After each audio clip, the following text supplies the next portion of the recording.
नमस्कार दोस्तों, मेरा नाम तारक प्रकाश तिवारी है। मैं doctor nature wellness private limited और प्रतीक कार्बोटेक प्राइवेट लिमिटेड का मैनेजिंग डायरेक्टर हूं। डॉक्टर नेचर एक डायरेक्ट सेलिंग कंपनी है जो कि इंडिया में 1 साल पहले अपना बिजनेस इसने स्टार्ट किया। इससे पहले प्रतीक कार्बोटेक प्राइवेट लिमिटेड एक मैन्युफैक्चरिंग यूनिट है जो कि 2007 से आयुर्वेदिक प्रोडक्ट की मैन्युफैक्चरिंग कर रही है। प्रतीक कार्बोटेक के प्रोडक्ट्स लगभग 24 देशों में आज की तारीख में सेल होते हैं और साथ ही साथ प्रतीक कार्बोटेक अपने ब्रांड के अलावा और इंडिया के जो लीडिंग ब्रांड्स हैं, चाहे बैद्यनाथ हो, डाबर हो और बहुत सारे कंपनीज हैं, इन लोगों के लिए भी हम लोग व्हाइट लेवल या प्राइवेट लेवल की मैन्युफैक्चरिंग करते हैं। डॉक्टर नेचर ने 1 साल पहले अपना business as a direct selling company start किया। ये मिशन है लोगों तक हेल्थ पहुंचाने का, घर घर तक लोगों को स्वास्थ्य देने का, साथ ही साथ लोगों की इनकम इंक्रीज हो सके। डॉक्टर नेचर ने जब शुरुआत करी तो काफी लोग डॉक्टर नेचर से जुड़े स्टार्टिंग से ही और उन्होंने बिलीव किया कि डॉक्टर नेचर एक बहुत ही स्ट्रांग फाउंडेशन है और फ्यूचर में बहुत बड़ी कंपनी बनने जा रही है। इसी तरीके से हमारे साथ एक डॉक्टर हमारे साथ ज्वाइन हुए, उनका नाम है डॉक्टर पंकज। तो मैं बहुत बहुत स्वागत करता हूं डॉक्टर पंकज का। पंकज जी शुरू से ही डॉक्टर नेचर के साथ जुड़े हैं, तो मैं आज एक इंटरव्यू के माध्यम से डॉक्टर पंकज की पूरा जीवन के बारे में और डॉक्टर नेचर के साथ क्यों जुड़े हैं और क्या क्या आगे करने वाले हैं ये हम लोग जानते हैं। तो सबसे पहले डॉक्टर साहब आपका परिचय हमारे दर्शकों के लिए। सभी को नमस्कार। मेरा नाम डॉक्टर पंकज सिंह है और मेरी जो एक जर्नी है उसके बारे में एक मैं छोटा सा नैरेटिव आपको बता देता हूँ कि मैंने 2007 में BAMS कंप्लीट किया था। उसके बाद में कुछ फैमिली कंसर्न्स के कारण मैं आगे एमडी नहीं कर पाया था। मुझे तुरंत किसी जॉब की आवश्यकता थी, तो मैंने एक फार्मा कंपनी को ज्वाइन किया था, जिसके आउटलेट के अंदर मैंने as a consultant ayurvedic physician मैंने ज्वाइन किया था। बट उस फार्मा कंपनी के एकदम न्यू आउटलेट था, प्लस कुछ सारे प्रोडक्ट्स के रिजल्ट अच्छे नहीं थे, तो मेरा एक मन 1 साल के अंदर उस फार्मा कंपनी के अंदर लगा नहीं, क्योंकि एक पेशेंट पूल नहीं बना पाया, अच्छे रिजल्ट्स नहीं दे पाया। तो मेरा मन थोड़ा सा डाइवर्ट हुआ कि मैं अभी मुझे कोई डिफरेंट काम करना चाहिए। क्योंकि मेरे साथ के जो लोग थे वो कोई बैंकिंग में था, कोई CA था, बहुत अच्छी अर्निंग कर रहे थे, मैं अपनी अच्छी अर्निंग नहीं कर पा रहा था। प्लस मेरा जो एक काम करने का पैशन था वो भी मुझे वहां पर होता हुआ नहीं दिख रहा था। तो मैंने थोड़ा सा फील्ड चेंज किया। उस समय एक क्लिनिकल रिसर्च करके एक पोजीशन थी जिसमें BAMS, BDS, MBBS डॉक्टर से दे आर एलिजिबल। सो मैंने सबसे पहले उसको करने से पहले मैंने 6 महीने का कोर्स किया, जो यूके की यूनिवर्सिटी, कैनफिल्ड यूनिवर्सिटी जिसको बोलते हैं।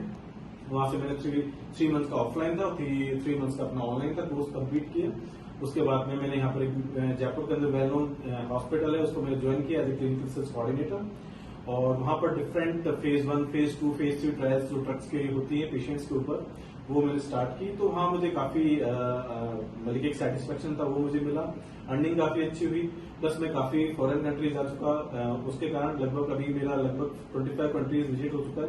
बहुत सारी चीजें सीखी मैंने वहां पर, रिसर्च के बारे में, हेल्थ के बारे में, और मेरा बहुत अच्छा अटैचमेंट बन गया था।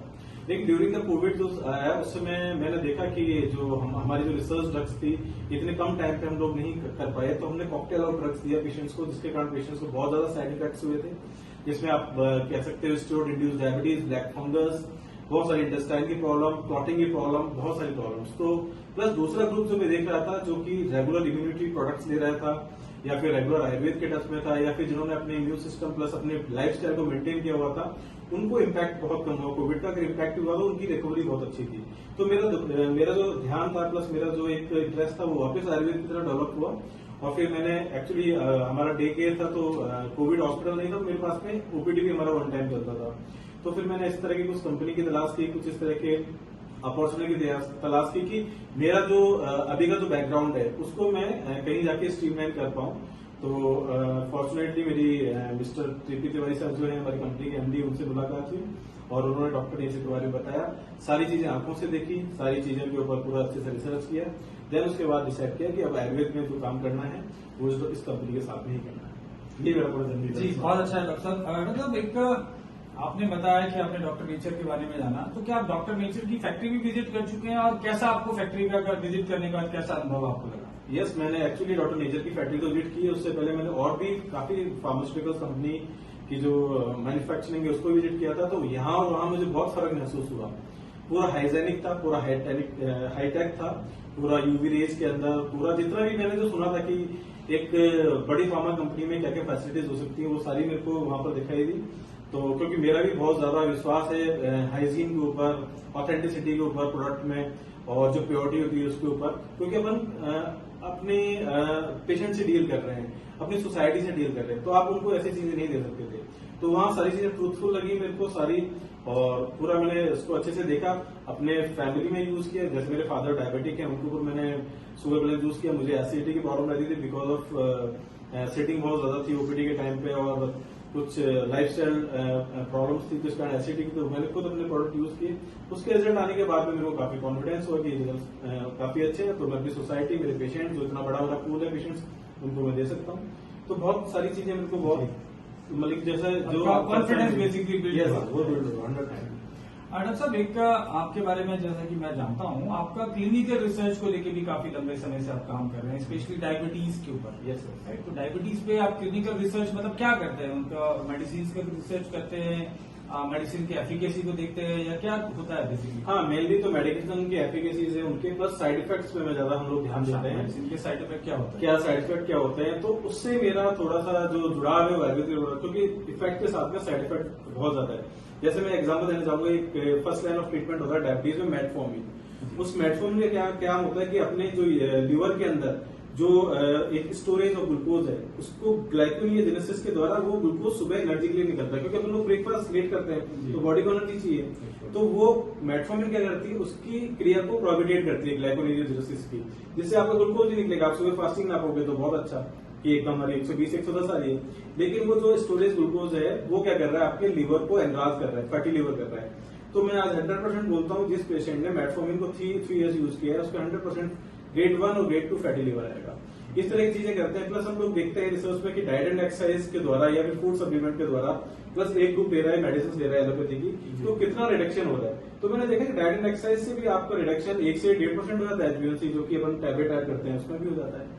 तो अपन दोनों तरीके से अपन ट्रीट कर सकते हैं, ये चीज मुझे पता पड़ी वहां पर। राइट, तो कहने का मतलब कोई भी डिजीज हो तो नेचुरल तरीके से उसको ट्रीट करना ज्यादा बेहतर है, बजाय कि आप कोई केमिकल बेस्ड मेडिसिन लेना शुरू करें। हाँ, तो इससे बॉडी में एडिक्शन होता है। डॉक्टर साहब, आप लगभग 1 साल पूरा हो गया है डॉक्टर नेचर के साथ में, काफी पेशेंट आपने डील करे हैं, तो डॉक्टर नेचर का प्रोडक्ट्स के साथ में कैसा अनुभव है? लाइक लोगों को वाकई कुछ फायदा हो रहा है? लोगों के फीडबैक आपको मिलते होंगे जो पेशेंट मेडिसिन ले रहे हैं। Yes. तो कैसे रिजल्ट मिल रहे हैं और प्रोडक्ट कैसा है, थोड़ा सा इस बारे में? तिवारी जी, मैं बताना चाहूंगा कि लगभग अभी हम लोग कंसल्टेशन 7,000 के आसपास हम लोग पेशेंट्स को कंसल्टेशन दे चुके हैं, ऑफलाइन एंड ऑनलाइन। उसमें से मोस्टली मैं कहता हूँ कि लगभग 2 से 3,000 हमारे डायबिटिक पेशेंट है। तो उनका पूरा मैंने हिस्ट्री लिया, कई पेशेंट्स का, कई एलोपैथी ड्रग्स के साथ में हम लोगों ने डॉक्टर नेचर के प्रोडक्ट्स हैं, जैसे जो हमारे पास शुगर बैलेंस जूस है, टैबलेट है, जामुन सेडर विनेगर है, ये हमने यूज किया। और कुछ पेशेंट्स हैं जो कि जिनको एलोपैथी ड्रग स्टार्ट ही नहीं की गई थी, तो जिनको एलोपैथी ड्रग स्टार्ट ही नहीं की गई थी, जो सिर्फ डाइट एंड एक्सरसाइज पे थे या फिर जो वेट कर रहे थे किसी अच्छी उसकी मेडिसिन का, उनका तो 100% रिजल्ट आया। उनका डायबिटीज का HbA1c 7 से बिलो है। जिनको एलोपैथी ड्रग्स के साथ में हम लोगों ने स्टार्ट किया, उनका धीरे धीरे हमने रिड्यूस कराया एलोपैथी ड्रग्स, प्लस अपना शुगर बैलेंस जूस है, जो भी हमारे पास में प्रोडक्ट्स है, उनको थोड़ा थोड़ा इंक्रीज किया है। प्लस जैसे मैं बताना चाहूंगा, जो अपनी डायबिटीज होती है उसमें फर्स्ट लाइन ऑफ ट्रीटमेंट होता है डाइट। थोड़ा सा डाइट के बारे में काउंसलिंग किया। दूसरा होता है एक्सरसाइज के बाद में उसके बारे में हमने उनको काउंसिल किया। तीसरा नंबर पे आता है मेडिकेशन। फिर 4th नंबर पे आता है एजुकेशन, जो कि हम लोग समय समय पर डायबिटीज की ट्रेनिंग लेते रहते हैं। और प्लस 5 नंबर पे आता है चेकिंग, तो हम लोग उनको इंस्टीट्यूट भी करते हैं कि आप अपनी रिपोर्ट कराओ या फिर कराओ। तो कई बार क्या होता है, पेशेंट का फास्टिंग एंड पीपी तो ऊपर नीचे हुआ है, लेकिन हमारा जो एवरेज है, जो HbA1c इसको बोलते हैं 3 महीने का एवरेज, वो काफी अच्छा रहा है। और मैं ये मान के चलूंगा कि मुझे 80% से ऊपर मुझे डायबिटीज में रिजल्ट मिले हैं। 20% भी कुछ रीजन हो सकते हैं, कोई पेशेंट थायराइड का है, कोई पेशेंट डाइट एंड एक्सरसाइज को अच्छे से फॉलो नहीं कर रहा, हमसे कुछ चीजें छुपा रहा है, या कुछ इस तरह की चीजें होती है डायबिटीज में जो हिडन होती है। अगर वो पेशेंट आपसे शेयर नहीं कर रहा तो आप कोई सी मेडिसिन दे सकते हो, रिजल्ट आपको इतने अच्छे नहीं मिलेंगे। लेकिन फिर भी मैं बोलना चाहूंगी 80% रिजल्ट के फीडबैक मेरे पास में। कहने का मतलब, अगर पेशेंट आपके साथ ऑपरेट करे और ठीक से मेडिसिन का इस्तेमाल करे और कुछ फिजिकल एक्सरसाइज भी कुछ इन्वॉल्व करे और डाइट में थोड़ा सा चेंजेस आए, तो diabetes all lifestyle disorder, main reason तो उसको तो ठीक करना पड़ेगा अपन को मेडिसिन के साथ में, because we are not doing any miracle, we just try to उसकी अगर ओबीज है तो उसकी ओबेसिटी कम करके इंसुलिन रेजिस्टेंस को इंप्रूव कर रहे हैं। अगर पेशेंट की बीटा सेल डिस्ट्रॉय है तो उनको रेजुनेट करने की कोशिश कर रहे हैं। ठीक है, बिल्कुल just opposite from these allopathic drugs. ठीक है। और डॉक्टर साहब, एक चीज और जानना चाहूंगा, डायबिटीज के बारे में बात ही चल रही है, तो डायबिटीज होने की क्या क्या कारण है या क्या क्या फैक्टर्स हैं जो कि डायबिटीज को बढ़ा सकते हैं या और सिचुएशन खराब कर सकते हैं। बहुत सारे लोग कई सालों से मेडिसिन ले रहे हैं, एलोपैथी मेडिसिन ले रहे हैं, लेकिन फिर भी उनकी डायबिटीज कंट्रोल में नहीं है। कई बार वो अनकंट्रोल हो जाती है, बॉडी में और कॉम्प्लिकेशंस बढ़ती जाती है और कई बार देखते हैं कि बहुत क्रिटिकल स्टेज में चल जाते हैं, किडनी फेलियर हो जाता है, हॉस्पिटलाइज हो जाते हैं। मैंने देखा है कुछ पेशेंट को जिनको 10, 12, 15 साल से डायबिटीज है, उनकी हालत बहुत खराब हो जाती है। तो क्या क्या फैक्टर्स है एक्चुअली जिसकी वजह से डायबिटीज होती है। जो लोग डायबिटिक नहीं है लेकिन सिंस आज की तारीख में बहुत लोगों को डायबिटीज होती जा रही है, ऐसी कंडीशन में क्या चीजों का ध्यान रखें जिससे डायबिटीज हो ही नहीं। ठीक है, इसके बारे में मैं थोड़ा सा आपको बताना चाहूंगा कि देखो, सब फर्स्ट जो अपन बात करते हैं सिर्फ टाइप 2 डीएम के बारे में। टाइप 1 डीएम तो एक्चुअली क्या होता है, जो टाइप 1 डायबिटीज है उसमें तो बॉडी में कुछ इस तरह की एलर्जीज होती है जो कि अभी उसकी ईटियोलॉजी ही अननोन है। मतलब कि अभी साइंटिस्ट को नहीं पता कि एक बच्चे में वो एलर्जी हुई, दूसरे बच्चे में क्यों नहीं हुई। तो उससे बीटा सेल्स एकदम खत्म हो जाते हैं, इंसुलिन नहीं रहता, ऐसे बच्चे टाइप 1 होते हैं। टाइप 2 का सबसे मेन जो कारण है वो है अपना है हेरिडिटी। अगर अपने माँ बाप को है और आपका अगर बीएमआई 27 से ऊपर है या फिर आपका जो वेस्ट सर्कमफ्रेंस है अगर वो 34 इंच से ऊपर जा रहा है तो आपको डेफिनेटली अपन को डायबिटीज होगी। दूसरा है कि लाइफस्टाइल डिसऑर्डर। अगर अपना लाइफस्टाइल सिटिंग बहुत ज्यादा है, सेडेंटरी लाइफस्टाइल अपनी बहुत ज्यादा, तो आपको डायबिटीज होने के बहुत चांस रहते हैं। तीसरा है फिजिकल इनएक्टिविटी, भी इसी के अंदर आ गया। दूसरा स्ट्रेस है, वो बहुत बड़ा रीजन है। आज जो स्ट्रेसफुल लाइफस्टाइल है वो बहुत बड़ा रीजन है, क्योंकि इससे हार्मोनल इम्बैलेंस होता है, प्लस अपने उसका फर्क अपने डाइजेस्टिव सिस्टम पे फर्क पड़ता है, जिससे अपना मेटाबॉलिक सिस्टम है वो भी डिस्टर्ब होता है। ये तीसरा एक अपना मेन कारण है। तो अपना हेरिडिटी हो गया, लाइफस्टाइल डिसऑर्डर हो गया। दूसरा ओबेसिटी। ओबेसिटी से क्या होता है कि इंसुलिन रेजिस्टेंस होता है। इंसुलिन बन रहा है अपना 70 केजी के लिए और अपना बॉडी वेट हो गया 100 केजी। तो इंसुलिन की अपनी कमी रहेगी तो इतना इंसुलिन कम रहेगा तो उतना ही शुगर अपने ब्लड में ज्यादा फ्लो करेगा। तो ओबेसिटी बहुत ज्यादा मतलब कि इसमें रोल प्ले कर रही है। प्लस ओबेसिटी के कारण जो बढ़ाने वाले जो कारण है लाइक फास्ट फूड है। एक्चुअली क्या है कि हम लोग तो ट्रेडिशनल लाइफस्टाइल जीते हैं, मिठाइयां हैं, अपने नमकीन है, समोसा, कचौरी, बहुत सारी चीजें हैं।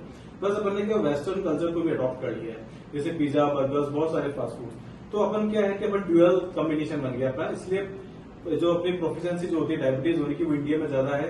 अभी वेस्टर्न कंट्रीज और चाइना में कम होती जा रही है, अपने यहाँ ज्यादा बढ़ रही है, क्योंकि अपन लोगों ने मिठाई, समोसा, कचौरी तो छोड़ा नहीं, प्लस अपन ने फास्ट फूड कल्चर और अपने अपना लिया। तो ये एक तरह से मेन रीजन है। कुल मिला के अगर आप ओबीस हैं यानी कि आप ज्यादा मोटे हैं, आपकी लाइफस्टाइल सेडेंटरी यानी कि निष्क्रिय लाइफस्टाइल है या फिर आपका फूड हैबिट खराब है तो आपको डायबिटीज होने के चांसेस आज की तारीख में ज्यादा है। यही मेन रीजन है। ऐसे में कोई व्यक्ति प्रिवेंशन मतलब अपनी लाइफस्टाइल को सुधारना चाहे और कुछ अपने सप्लीमेंट्स जैसे डॉक्टर नेचर का व्हीट बार्ले ग्रास जूस आता है या डॉक्टर नेचर का आंवला जिंजर आता है या और बहुत सारे प्रोडक्ट हैं। इवन कैल्शियम की डेफिशिएंसी और विटामिन डी की डेफिशिएंसी, विटामिन B12 की डेफिशिएंसी, विटामिन ए की कमी, ये सब भी डायबिटीज के कारण बनते हैं। तो अगर इन चीजों को अगर इस्तेमाल करना शुरू करते प्रिवेंशन के तौर पे, वैसे भी अच्छी हेल्थ के लिए मेरे हिसाब से ये सब चीजें लेनी चाहिए, तो उससे भी डायबिटीज प्रिवेंशन की तरफ बढ़ा जा सकता है। बिल्कुल बिल्कुल बढ़ जाता है। देखो, दो कंडीशंस होती है, एक तो अपनी कंडीशंस होती है प्री डायबिटिक और डायबिटिक होती है, ठीक है। दूसरा तो यह है कि आजकल जो डायबिटीज है बहुत साइलेंट हो रही है, मतलब कि लोगों को पता ही नहीं है। जो 3 P's जो साइन होते हैं, पॉलीफेजिया ज्यादा भूख लगना, पॉलीयूरिया ज्यादा यूरिन लगना या पॉलीडिप्सिया बार बार प्यास लगना, ये सिम्टम नहीं होते थे। पेशेंट का अगर कोई एक्सीडेंट हो गया, सर्जरी के लिए जाता है या फिर किसी इंश्योरेंस के लिए जाता है तो उसको पता पड़ता है कि डायबिटीज हो गई, ठीक है। तो एक प्री डायबिटिक कंडीशंस के अंदर अपन को बहुत सचेत रहने की जरूरत है कि अपन डायबिटीज के अंदर ना जाए। इसके लिए फूड सप्लीमेंट्स, फिजिकल एक्टिविटी, ठीक है, और डाइट, ये बहुत बहुत बड़ा रीजन प्ले करते हैं। अगर अपन ने इसमें कंट्रोल कर लिया, जैसे मान लीजिए अपन कार्बोहाइड्रेट जो डाइट है उसको अगर अपन कम ले रहे हैं, अपन फूड जो अपने फूड सप्लीमेंट्स है उनको अच्छे से उपयोग कर रहे हैं, सारे मिनरल्स यूज कर रहे हैं, सारे अपने जितने भी विटामिन है उनको अच्छे से यूज कर रहे हैं, फिजिकल एक्टिविटी एकदम अच्छे से रखा हुआ है, बॉडी वेट को नहीं बढ़ने दे रहे, तो डेफिनेटली अपन डायबिटिक कंडीशन में मतलब कि पहुंचने से पहले इन सब चीजों से बच सकते हैं जी। क्योंकि डायबिटीज एक बार होगी उसके बाद भी तो डायबिटीज की बहुत सिबलिंग्स बीमारियां हैं, जिसको बोल सकते हैं बीपी है, स्ट्रोक है, इम्पोर्टेंसी है, ठीक है, हार्ट अटैक आना। तो एक सीरीज ऑफ जो एक चेन की तरह पूरी सीरीज है बीमारियों की। तो अपन डायबिटीज को अगर प्री डायबिटीज में ही कंट्रोल कर लिया तो बहुत सारी बीमारियों से बच सकते हैं। राइट। तो ऐसे डॉक्टर नेचर हमारा प्रयास यही है कि लोगों को हम डायबिटिक ना होने दें या कोई भी डिजीज ना होने दें। Prevention is better than cure. पहले तो डॉक्टर नेचर आपको डिजीज प्रिवेंशन के लिए मदद कर रहा है। डॉक्टर साहब, एक चीज और है कि क्या मॉडर्न मेडिसिन जो एलोपैथी मेडिसिन जिसको बोलते हैं लोग, उनके साथ साथ जैसे आपने शुरू में भी बताया कि आयुर्वेदिक मेडिसिन लिया जा सकता है, क्या इनकी कोई साइड इफेक्ट है अगर कोई एलोपैथी मेडिसिन के साथ आयुर्वेदा शुरू करना चाहे तो? देखो एक्चुअली क्या है कि मेरा जो इसके लिए जो मतलब कि एक तरह से जो मेरा माइंडसेट है वो ऐसा है कि पेशेंट को एलोपैथी ड्रग्स का एडिक्शन है लास्ट 4-5 ईयर से। तो मैं डॉक्टर नेचर के जो भी एंटी डायबिटिक जो भी ड्रग्स हैं वो स्टार्ट करता हूँ साथ में, तो मैं उनको साथ में रखता हूँ। ठीक है, वो केमिकल्स हैं, ये फूड सप्लीमेंट है, तो आपस में कोई रिएक्शंस नहीं है, आपस में कोई काउंटर इंडिकेशंस नहीं है जिसको अपन बोल सकते हैं।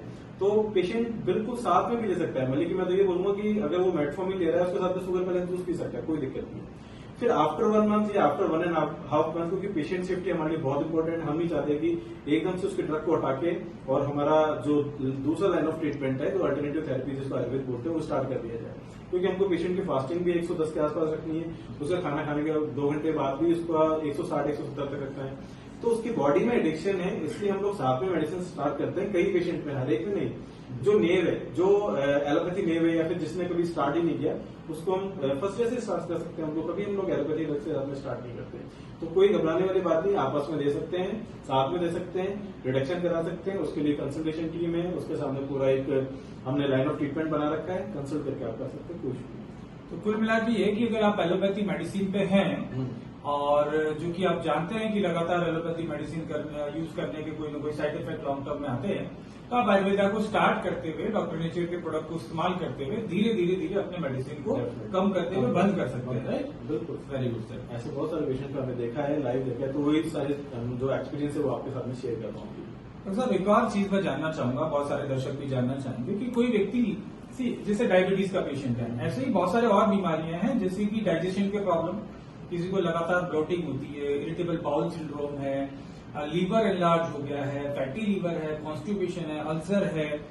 इसी तरीके से बहुत सारे और प्रॉब्लम्स हैं जैसे कि आपका यूट्रस का एनलार्ज हो जाना या यूट्रस का बल्की हो जाना, हार्मोनल इम्बैलेंस होना, किडनी डिजीजेस होना या फर्टिलिटी रिलेटेड प्रॉब्लम्स है, यानी कि स्पर्म कम बन रहे हैं या सेक्सुअल वीकनेस है, ऑर्थराइटिस है, ओस्टियोपोरोसिस, हड्डियों के जितने रोग हैं, जोड़ों में दर्द है, गठिया है, इसके अलावा और बहुत सारे इवन हेयर फॉल का प्रॉब्लम है।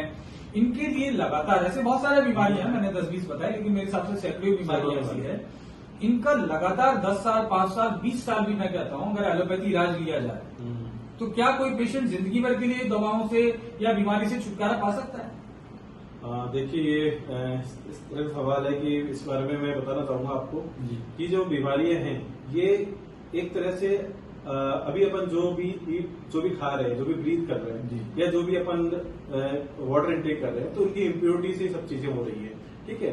या फिर लाइफस्टाइल डिसऑर्डर है, या फिर पेशेंट को अगर डायबिटीज होगी तो उसके कारण उनका इम्यून सिस्टम बहुत डाउन हो जाता है, तो ये बीमारी क्रॉनिक हो जाती है। अब इसमें क्या है कि जो एलोपैथी के अंदर जो मेनली जो हमको ट्रीटमेंट देखने को मिलता है वो सिम्टोमेटिक ट्रीटमेंट देखने को मिलता है कि ठीक है, फैटी लीवर है, उसके कारण इंडाइजेशन है, तो अपना पेंटोसिन डीएसआर या कुछ इस तरह की चीजें दे दी, ठीक है। अपना जॉइंट्स पेन है तो पेन किलर्स दे दिए। अपना किडनी का डिजीज है तो उसको किडनी का डिजीज क्यों हुआ, बीपी के कारण हुआ, डायबिटीज के कारण हुआ, या कोई क्रॉनिक कंडीशन हुई, उसका हम लोग मेडिसिन करते हैं, क्योंकि किडनी को ट्रीट करने के लिए कोई मेडिसिन नहीं है, ठीक है। और अपना यूट्रस का जो एनलार्जमेंट हुआ या फिर पीसीओडी की प्रॉब्लम हुई, तो उसमें भी हम लोग क्या करते हैं, एलोपैथी के अंदर जो लाइन ऑफ ट्रीटमेंट है वो जो होता है कि सिस्ट को कम करने के लिए मेडिसिन, हार्मोन को डिस्टर्ब करने के लिए या फिर हार्मोन को बैलेंस करने के लिए वो लोग ट्रीटमेंट देते हैं।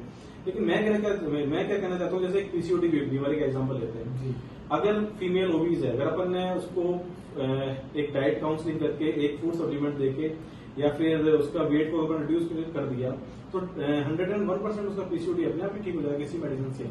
जॉइंट्स पेन में मैं बात करता हूँ, जैसे अगर पेशेंट का, वही मैंने बोला, अगर ओबेसिटी है तो उसका अगर अपन वेट रिडक्शन कर सकते हैं, या फिर उसके जो डेफिशिएंसी है, जैसे मान लो कैल्शियम की है, विटामिन डी की है, उस डेफिशिएंसी को अपन दूर कर सकते हैं।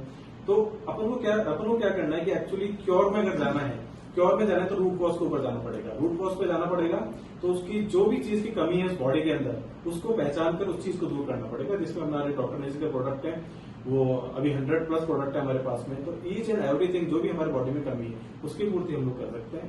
और बाकी एलोपैथी के अंदर जो है वो मोस्टली सिम्टोमेटिक ट्रीटमेंट होता है। जी, मुझे समझ में आता है साधारण भाषा में आपने जो कहा कि हमें जहां पहुंचना है, हमारी मंजिल है, हमें ठीक होना है, राइट। किसी भी पेशेंट की फाइनल डेस्टिनेशन वो जो चाहता है, मंजिल ये है कि उसको डायबिटीज से छुटकारा चाहिए, या इवन एसिडिटी से भी ज्यादा आगे जाके हार्ट का प्रॉब्लम भी आ सकता है। तो ये मंजिल कभी मिलने वाली नहीं है, इसको इस रास्ते पे चलते ही जाना है। ऐसा एक्चुअली में हो रहा है। मैं इसलिए पूछा क्योंकि बहुत सारे पेशेंट 5 साल से 10 साल से मेडिसिन खाने के बाद आयुर्वेद को अडॉप्ट करते हैं, अल्टीमेटली करते ही हैं। जब उनको बोल दिया जाता है कोई रास्ता नहीं है तो लास्ट में करते हैं। तो ऐसे जो लोग हैं जो सोच रहे हैं कि अभी फिलहाल 1 साल से एलोपैथी मेडिसिन पे हैं और उनका कंट्रोल हो जाएगा या ठीक हो जाएंगे, मुझे नहीं लगता कि ऐसे होने वाला है। बाद में लौट के उनको आयुर्वेद पे आना पड़ेगा, लाइफस्टाइल को सुधारना ही पड़ेगा, फिजिकल एक्टिविटी करनी पड़ेगी। तो क्यों ना अभी कर दें, राइट? क्योंकि मंजिल आयुर्वेद से ही मिल सकती है, नहीं तो रास्ता बहुत लंबा हो जाएगा। और सब ये बात हम लोग करते हैं कि आयुर्वेद एक्चुअल में काम कैसे करता है। जैसे आपने बताया कि आयुर्वेद आपके इम्यूनिटी को बढ़ाता है, आपके बेसिक्स के ऊपर काम करता है, आपके रूट कॉज को ठीक करता है। तो इसलिए आयुर्वेद का ट्रीटमेंट परमानेंट आपको लाइफ लॉन्ग मतलब बीमारी से छुटकारा दे सकता है। क्या हम लाइफ लॉन्ग फूड सप्लीमेंट ले सकते हैं? जैसे मैं कहूं कि सर मैं हल्दी खाना चाहता हूं अच्छे क्वालिटी की, जिसे डॉक्टर नेचर अभी लेकाडॉन टर्मरिक देता है, टर्मरिक ड्रिंक के नाम से, जो कि लेकाडॉन जो कि इंडिया का सबसे अच्छा हल्दी का प्रोड्यूसर जगह है, जहाँ पे ऑर्गेनिक तरीके से जैविक खेती से हल्दी होती है। इस हल्दी को मैं as a supplement lifelong अगर खाता हूँ, या जैसे डॉक्टर नेचर का एक न्यूट्री सपोर्ट है जिसमें फ्रूट्स हैं, बहुत सारे हर्ब्स हैं, वेजिटेबल्स हैं, ये मैं लाइफ लॉन्ग खाता रहूं, या मुझे लगता है मैं आंवला जूस में लाइफ लॉन्ग पीता रहूं या आंवला कैंडी खाता रहूं, तो क्या ऐसा लाइफ लॉन्ग करने से कोई दिक्कत नहीं होगी? नहीं, एक्चुअली क्या है कि जैसे मैं बताना चाहूंगा, जैसे अपना एक भोजन है जी, इसको आयुर्वेद में प्राण भी कहा गया है। तो भोजन भी अपन बचपन से करते जा रहे हैं, सेम रोटी, सेम सब्जी, सेम सब कुछ, ठीक है। और इसी तरह से ही अपने फूड सप्लीमेंट्स हैं जो कि अपन उसको लाइफ लॉन्ग यूज कर सकते हैं, उससे फायदा ही होने वाला है, नुकसान कभी नहीं होने वाला, ठीक है। उससे अपनी जो बॉडी की इम्यूनिटी है वो हमेशा बनी रहेगी। अभी कोविड में देखा कि हम लोगों ने कई लोगों ने कभी आयुर्वेद पे ध्यान नहीं दिए, कभी इम्यूनिटी के प्रोडक्ट्स नहीं लिए, कभी अपना सिस्टम को अच्छा नहीं रखा लाइफ। लेकिन जैसे कोविड आया और एक पूरा जो र्यूमर, बल्कि एक तरह से पूरा सोशल मीडिया पर चला, जो गिलोय जूस हुआ, अपना हमला हुआ, इतनी सारी चीजें, तो लोगों ने घर में लाके भर लिए, खूब काढ़े पिए उन्होंने बना के। तो मेरा यही है कि आप इसको, क्योंकि इम्यून सिस्टम कभी 3 महीने में नहीं बनेगा। इम्यून सिस्टम बनने के लिए आपको एक पूरा डिसिप्लिन चाहिए, एक रेगुलर फूड इंटेक या फूड सप्लीमेंट इंटेक ये चाहिए, ठीक है। तो इसको लॉन्ग टर्म अपन यूज कर सकते हैं, इससे कोई नुकसान नहीं होने वाला है। और तिवारी से सर तो बिल्कुल एग्जाम्पल ही है, जो पता नहीं कितने साल से कितने जूस, कितने लीटर पी चुके होंगे, अभी आपके सामने बहुत बढ़िया सब कुछ, कोई सब रिपोर्ट्स नॉर्मल आती है इनकी।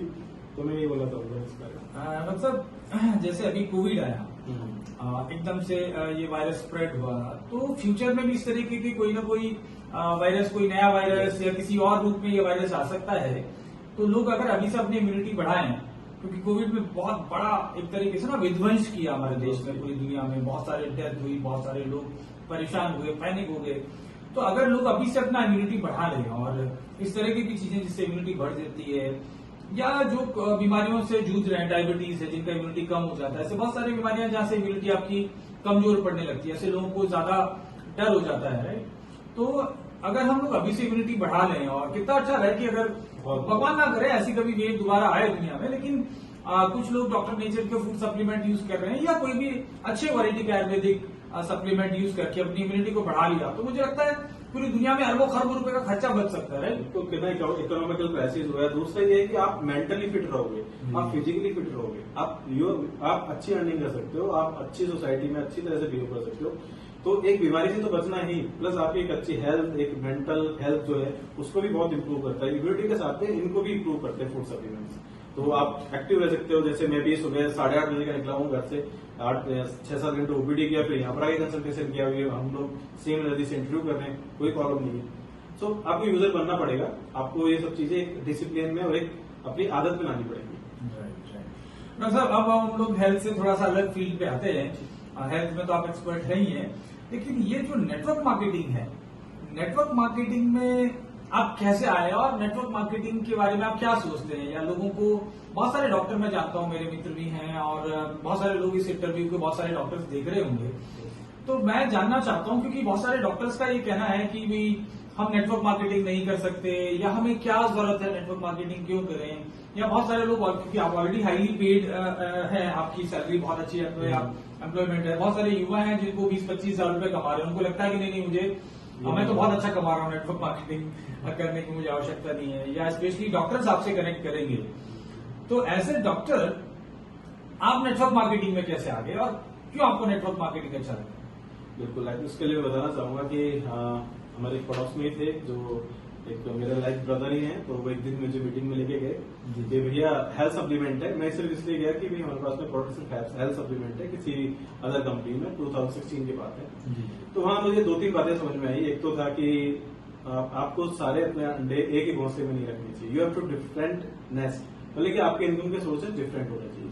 दूसरा मुझे समझ में आया एक फैमिली सिक्योरिटी, कि भाई अगर आप दुनिया में हो या ना हो तो आपके पास में कुछ ऐसा प्लान होना चाहिए कि आपकी फैमिली सर्वाइव कर पाए। तीसरा जो मेरा मेन कारण था वो है पैसिव इनकम। पैसिव इनकम का ये है कि मैं देखता हूँ आजकल बहुत सारे डॉक्टर्स हैं जो कि डॉक्टर्स हैं या बहुत सारे ऐसे व्यवसाय हैं कि आप सीट पे रहोगे तो ही आपके पास पैसा आएगा, और उस पैसे का लालच आपको सीट से उठने नहीं देता। आपकी लाइफस्टाइल गड़बड़ हो जाती है, आप फैमिली के साथ एंजॉय नहीं कर पाते, आप कहीं बाहर फेस्टिवल्स को एंजॉय नहीं कर पाते, आप जो अपने पिकनिक हुआ है, बहुत सारी ऐसी चीजें हैं जो कि आपको एक रेगुलर वे में काम करने के बाद में जरूरी होती है, एक ब्रेक जो जरूरी होता है वो आप प्रॉपर नहीं ले पाते। ये 3 चीजें समझ में आई और मैंने 2017 में एक नेटवर्क मार्केटिंग कंपनी के साथ में स्टार्ट किया और एक बहुत अच्छे लेवल पे मैंने अचीव किया।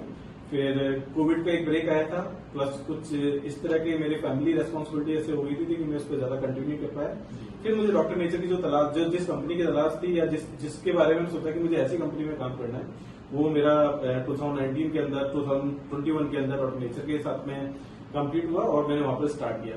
तो मेरा यही कहना है डॉक्टर्स से, सभी से, कि देखो एक तो है कि पैसिव इनकम आप अच्छे से ले सकते हैं, नहीं तो मैंने देखा कि बहुत सारे डॉक्टर्स हैं क्लिनिक के अंदर ही पूरा 9 o'clock आते हैं और 9 PM के आसपास आते हैं, अपनी फैमिली को टाइम नहीं दे पाते।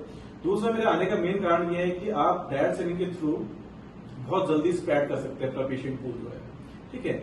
आप डायरेक्ट सेलिंग अपने जूनियर्स को बता सकते हैं, जूनियर्स के कई पेशेंट्स जो होंगे वो जूनियर्स को दिखाई रहे हैं, प्लस टिपिकल केस में आपकी भी हेल्प लेंगे वो, तो आपके फेम भी बढ़ेगा उससे। आप जहां पर आप 10-15 पेशेंट पर डे देख रहे हो तो आप उसको 50-60 पेशेंट पर डे भी देखने लग जाओगे। प्लस आप अगर डायरेक्ट सेलिंग नहीं करते पर ट्रेडिशनल मार्केटिंग के थ्रू करते हैं तो आपके पास में सिर्फ पेशेंट ही आने वाला है, ठीक है, या डॉक्टर्स के पास ही आएगा या मेडिकल स्टोर के पास ही आएगा। लेकिन डायरेक्ट सेलिंग के थ्रू आप घर घर पे पहुंच सकते हो, आयुर्वेद के अवेयरनेस को बढ़ा सकते हो, और जिस साइंस पे आप काम कर रहे हो, जिस साइंस की आपने डिग्री ली है, उसको बहुत अच्छे से आप एक्सप्लोर कर सकते हो। ये मेरे कारण है, बहुत बड़ा ग्रेट सर, बहुत अच्छी चीज आपने बताई कि एज ए डॉक्टर आप लिमिटेड आपका दायरा है, लाइक आप ओपीडी में आप 10, 20, 50, 100 पेशेंट देख सकते हैं, लेकिन यहाँ आप बहुत सारे लोगों को ट्रेन करके नेटवर्क इंडस्ट्री में आप हजारों, मतलब आपने 50 कहा, लेकिन मुझे लगता है कि एक टाइम पे अपनी टीम बना के आप लाखों लोगों को पर डे आप लोगों तक सेवाएं दे सकते हैं, तो अल्टीमेटली आपका प्रोफेशन का ज्यादा यूज हो रहा है। तो सर इसी बात पे मैं बोलता हूँ, एक मैं व्यक्ति को जानता हूँ and he was a neuro surgeon, वो न्यूरो सर्जन थे जब मैं हैदराबाद में था तब, तो वो नेटवर्क मार्केटिंग कर रहे थे काफी अच्छे लेवल का। तो मैंने उनसे पूछा, डॉक्टर साहब आप नेटवर्क मार्केटिंग में कैसे आए, क्योंकि अपना वो बताते थे कि he was a neuro surgeon. तो इंडिया में आप जानते हैं डॉक्टर साहब गिने चुने न्यूरो सर्जन है, गिनती के अच्छे न्यूरो सर्जन हैं, और डॉक्टर साहब हमेशा चलने में उनको थोड़ा दिक्कत सी होती थी जब भी मैं मीटिंग्स में देखता था। तो उन्होंने मुझे बताया कि वो बहुत अच्छे न्यूरो सर्जन थे, बहुत अच्छा प्रैक्टिस था, और एक बार उनका एक्सीडेंट हो गया, कार एक्सीडेंट। उसके बाद 4-6 महीने उनको खुद को एक्चुअल में एक तरीके से पैरालाइटिक जैसा सिचुएशन पूरे बॉडी का हो गया था, he was not able to move even. तो वैसा 7-6 महीने अपना बेड पे रहे, और उस दौरान उस हॉस्पिटल ने उनको निकाल दिया जहां पे वो सर्जरी करते थे। बता रहे थे कि 12 लाख रुपए उनको मंथली मिलता था, इंडिया से बाहर भी सर्जरी करने जाते थे, लेकिन जब साल भर वो नहीं काम कर पाए तो हॉस्पिटल ने उनको मतलब रिजाइन करने के लिए बोला। तो एक तो चीज डॉक्टर साहब को ये लगा कि यार मैं इतना एक्सपर्ट सर्जन था, आज मैं सर्जरी नहीं कर पा रहा, तो मैं रोड पे आ गया लिटरली, क्योंकि उनकी फाइनेंशियल जो रिक्वायरमेंट थी, हॉस्पिटलाइजेशन, बहुत बड़ा पैसा खर्चा हो गया, और फिर वो उतना एक्सपर्ट भी, मतलब कहने का मतलब उनकी बॉडी से काम नहीं करती थी, राइट। वो जब ठीक भी हो गए तभी उनका हाफ पोर्शन जो है ठीक से काम नहीं कर रहा था, और बड़े सरप्राइजिंगली उन्होंने नेटवर्क मार्केटिंग के बारे में उनको पता चला, उन्होंने ज्वाइन किया, और मेरे ख्याल से उस समय ईयर 2005 के आसपास उनका इनकम जो अप्रोक्सीमेटली 30 लाख रुपीज मंथ था, जहाँ की वो ऐसे सर्जन 12 लाख रुपए, 12 लाख मतलब टॉप सर्जन ही होंगे, राइट। तो वो हो गया, और अब तो शायद मैं काफी टाइम से मिला नहीं हूं, तो शायद मतलब बहुत बड़ा इनकम ले रहे होंगे। तो एज ए डॉक्टर भी बहुत सारे लोग नेटवर्क मार्केटिंग में हैं, और भारत में लगभग 50,000 डॉक्टर नेटवर्क मार्केटिंग से जुड़े हैं। इनमें से बहुत सारे लोग बहुत बड़ा इनकम ले रहे हैं, क्योंकि उनको नॉलेज भी है हेल्थ का और इन सब चीजों का, तो अपनी टीम को ट्रेन कर सकते हैं, एजुकेशन भी है। तो आपने नेटवर्क मार्केटिंग तो आपने चुना और बहुत सारे लोगों को आपने मैसेज भी दिया, लेकिन why only doctor nature? Doctor nature ही नेटवर्क मार्केटिंग में सबसे अच्छा प्लेटफॉर्म क्यों एक्चुअली आपको लगता है, क्यों ऐसा प्लेटफॉर्म है ये? एक्चुअली इसके 2-3 रीजन है। एक तो मैं किसी भी सैचुरेटेड कंपनी में मुझे ज्वाइन नहीं करना था। एक मुझे इनिशियल स्टार्टअप चाहिए था कि जहां पर मैं इनिशियल लेवल में ही मैं ज्वाइन करूं, ताकि उस कंपनी के जो जितने भी जो ग्रोथ है उसके साथ में मैं साथ रह सकूं। दूसरा ये है कि डॉक्टर नेचर में मैंने जो चीज सबसे जो मेरे लिए इम्पोर्टेंट थी कि प्रोडक्ट्स, क्योंकि मैं अपने पेशेंट के साथ में डील कर रहा हूँ, प्लस मैं अपनी सोसाइटी के साथ में डील कर रहा हूँ, तो प्रोडक्ट का खुद का मैन्युफैक्चरिंग है, ठीक है। और इवन बहुत सारी डायरेक्ट सेलिंग कंपनी है जिनके प्रोडक्ट जो हमारा जो मैन्युफैक्चरिंग यूनिट है वहां पर बनते हैं, तो उससे अपने आप ही कॉन्फिडेंस आपका डेवलप रहता है कि हमारा जो प्रोडक्ट्स है हमारी कंपनी में बन रहे हैं, हमारी आंखों के सामने बन रहे हैं, ठीक है, तो उनको आप अच्छे से प्रमोट कर पाते हो, ठीक है। और तीसरा ये जो अपना और भी जो बहुत सारे कारण है कि यहाँ पर एक एटमॉस्फेयर बहुत अच्छा मिला मेरे को, कि जो काम करने का जो एटमॉस्फेयर है वो बहुत फ्रीली है। दूसरा जनरेशन प्लान है यहाँ पर बहुत अच्छा, जनरेशन प्लान के थ्रू आप बहुत अच्छी इनकम है उसको धीरे धीरे करके बहुत अच्छे जनरेट कर सकते हैं। तो ये 4-5 रीजन थे जिनके कारण मैंने डॉक्टर नेचर को ही मतलब कि एक्सेप्ट किया और चुना।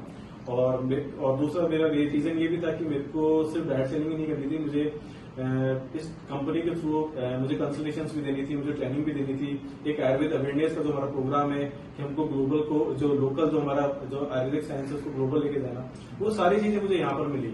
तो मुझे ऐसा लगा कि जो चीजें मैं यहाँ से डायरेक्ट सेलिंग के थ्रू भी कर सकता हूँ, पेशेंट्स को भी ट्रीट कर सकता हूँ, आयुर्वेद के लिए मुझे जो करना है वो भी मैं कर सकता हूँ, प्लस मेरे जो डॉक्टर्स फ्रेंड्स हैं, जो बहुत सारे जो फ्रेंड्स हैं, उनको भी मैं एक अच्छी इनकम देने के लिए मैं एक प्लेटफॉर्म उसको दे सकता हूँ। क्योंकि जब तक मैंने ज्वाइन किया, मैं कुछ कर पाऊंगा, तो डेफिनेटली अगर मैंने कुछ अच्छा कर दिया तो वो लोग भी इसको एक्सेप्ट करके और इसको ज्वाइन करके अच्छा करेंगे और अपनी इनकम में ग्रोथ करेंगे।